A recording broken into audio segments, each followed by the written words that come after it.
Nung mamatay ang papa ko, napilitan si mama na magtrabaho bilang katulong sa ibang bansa para makapag-aral ako.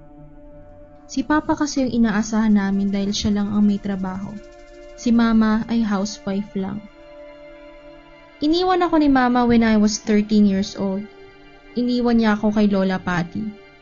Pero namatay din ito nung mag-16 ako.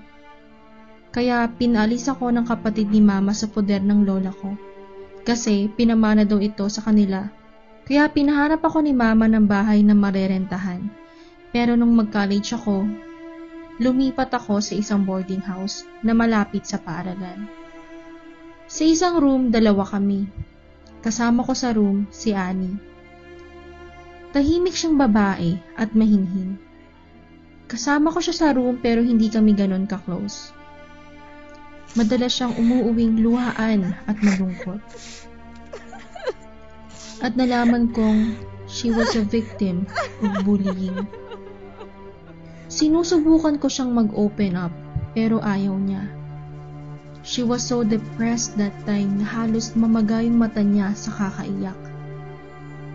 Isang gabi habang nagme-memorize ako, biglang pumasok si Annie. Umiiyak at magulo yung buhok. Tumayo ako at nilapitan ko siya pero hindi siya nagsasalita. Humagulgol na siya ng iyak. Niyakap ko siya pero tinulak niya ako ng malakas, dahilan para tumigil ako at hayaan siya. Malalim na ang gabi at natulog na ako. Naalimpungatan na lang ako nang may tumulong kung ano sa noo ko. Madilim ang buong kwarto kasi nagpapatay kami ng ilaw paggabi. Hindi naman umuulan, kaya nagtaka na ako. Sa ikalawang patak nun sa noo ko, bumangon na ako. Hinanap ko ang switch ng ilaw. Napagtanto kong dugo pala yun. Halos sumikip na ang dibdib ko. And then, nung lumingon ako sa likuran ko, nanlaki ang mga mata ko nang makitang nakabigti doon si Annie. Labas yung dila niya. Nakadilat pa ang mga mata niya at patuloy na pumapatak yung dugo sa ilong niya papunta sa kama ko. Nanginginig na ako at umiiyak sa takot. Humingi na din ako ng tulong sa mga tao. Alam kong depressed siya kaya niya yun nagawa. 3 weeks after that incident, wala nang nagbo-board kasama ko. Kasi kalat na namin nagbigti doon.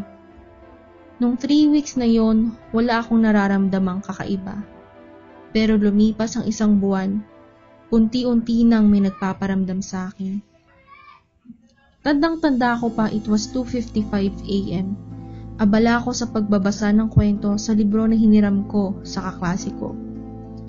Nang biglang bumukas yung pinto nang wala namang tao. Bumilis ang tibok ng puso ko at kumaripas ako ng takbo upang isarado ang pinto. Pinatay ko na din yung ilaw at nagtalukbong ng kumot. Naramdaman ko na lang na parang may humihila sa kumot ko. Nung mawala na ang kumot ko, kinuha ko yung cellphone ko at matapang na inilawan ang buong paligid. Pero wala akong nakita kaya kinuha ko ang kumot ko sa sahig at nagtalukbong ulit. Kahit na takot na ako, sinubukan kong wag ipahalata para hindi ako mas lalong takutin. Gabi-gabi na lang may nagpaparamdam sa boarding house. Pero naglakas loob pa rin akong tumira doon. Ayoko kasi na mas mahirapan pa si mama kasi palipat-lipat lang ako. Gabi na noon, mga 7 PM, habang nagbibihis ako, may tumulong kung ano sa noo ko. Unang tingin ko talagang dugo, kaya sobra yung takot ko. Pero nung tingnan ko ulit, naging patak ng tubig na lang iyon. After that, natulog na ako. Pero mga 2 AM, nagising ulit ako. May naririnig akong kumakanta na may halong iyak. Bumilis na naman ang tibok ng puso ko. Kinuha ko ang cellphone ko at inilawan ang buong paligid. Nabitawan ko na lang yung cellphone ko nang makita kong si Annie. Nakatalikod sa akin na duguan ang suot. Sumigaw na ako at humingi ng tulong. Matapos mangyari yun, lumipat na ako ng boarding house. Hindi ko na kasi kaya pang tiisin yung pananakot sa akin ni Annie.